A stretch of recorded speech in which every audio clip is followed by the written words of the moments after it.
In this week's hardware radar, Lian Li finally released an updated Lancool 207 case, this time featuring a pretty big screen installed in the lower part of the front panel.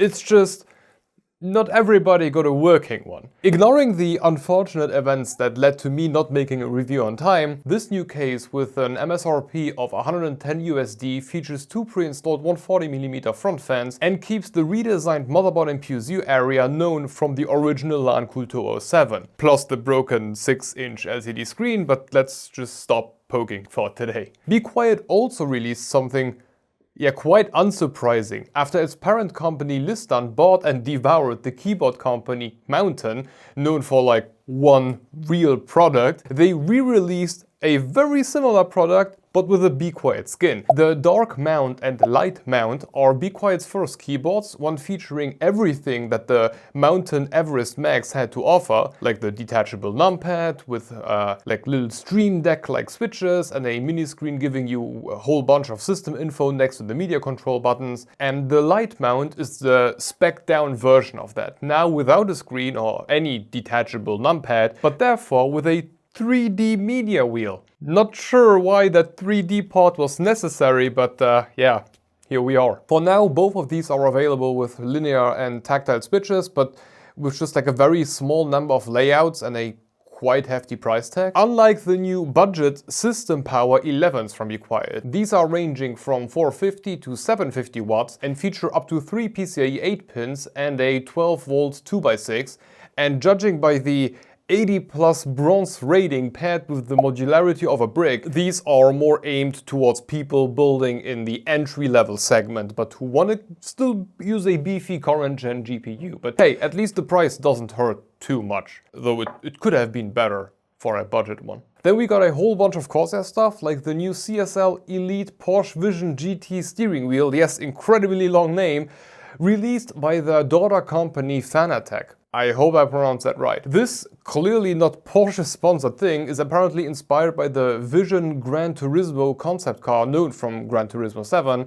And I don't know, until now I never bought into that whole like racing simulator thing, but of course also with a pretty hefty price tag, but who knows, maybe it's time. Then we also got the Void Wireless V2 headset, this time actually from Corsair, now paired with Dolby Atmos and an up to 70 hours runtime, which I think is very much okay, but apparently a 50-minute charge gives you another 6 hours, and that's pretty impressive. And for $120 it's not even that bad.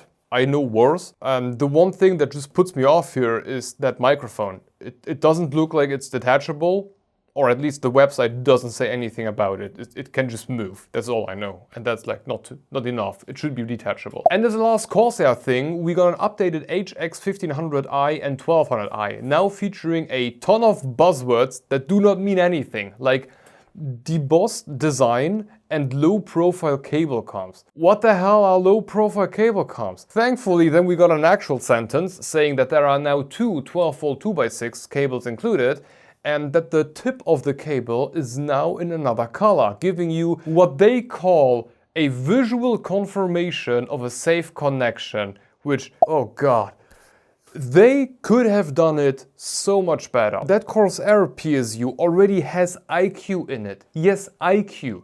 And according to them, you can already use it to toggle between single and multi-rail modes. They've got everything in there. Instead of painting that tip, which let's be honest doesn't do anything, or it doesn't protect you from anything, they could have built in an amp measuring system, which would have measured every single cable of that new NVIDIA plug, which would give you an actual protection. But no, let's dip the tip in paint, because that ever helped anybody. On better news, the 5060s and 5060 Ti's are here, like these ones here from Asus. The release went, well, pretty much as expected, like judging from every other RTX 5000 card. But hey, at least you can now pair it with some fancy new ROG peripherals, like this clusterfuck of a keyboard design, or a mouse. Speaking of things I would like to buy but can't really afford, the Asus ROG Crosshair X870i Extreme for Ryzen CPUs. And for a very, yes, price tag, you will get everything. 24 phases, up to 256 gigs of RAM, a 10 gig network port, Wi-Fi 7, a vapor chamber SSD cooler, because why the hell not at this point, and because that wasn't expensive enough, a screen on the VRM heatsink. Yes, I want it. No, I can't afford it. So let's maybe look at things I could actually afford, like this one from Colorful. A X870 AMD motherboard with just 17 phases and a way simpler I/O. But hey, it's white and it's not that expensive. And we got something new from Arctic. And it's not another liquid freezer.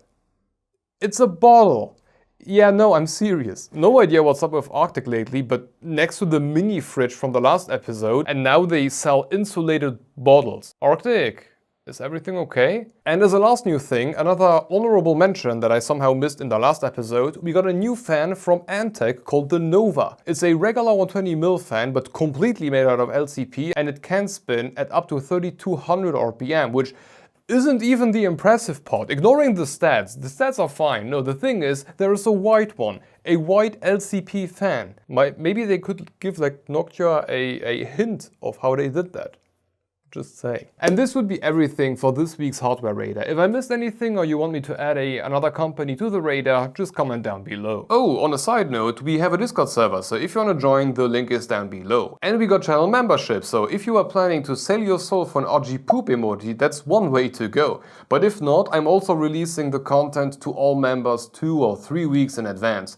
Except for the NDA stuff, because, you know, I don't want to get sued. Additionally, you can rest assured that the income will not only keep the channel afloat, but will also serve to buy one of these white Antec fans and send it over to Noctua. It's time for a white Noctua fan, and if they can figure out how to make an LCP fan in white, maybe we can give them a little push. Anyway, thank you for watching, and if you want to continue, maybe take a look at that, Lian Li Lancool 207 build that went so amazingly. It's a truly amazing experience to put an entire system together, prepare for a review, and then just realize that the whole thing came out broken out of the box. It was a great week. Anyway, hope to see you on the next one. Bye bye.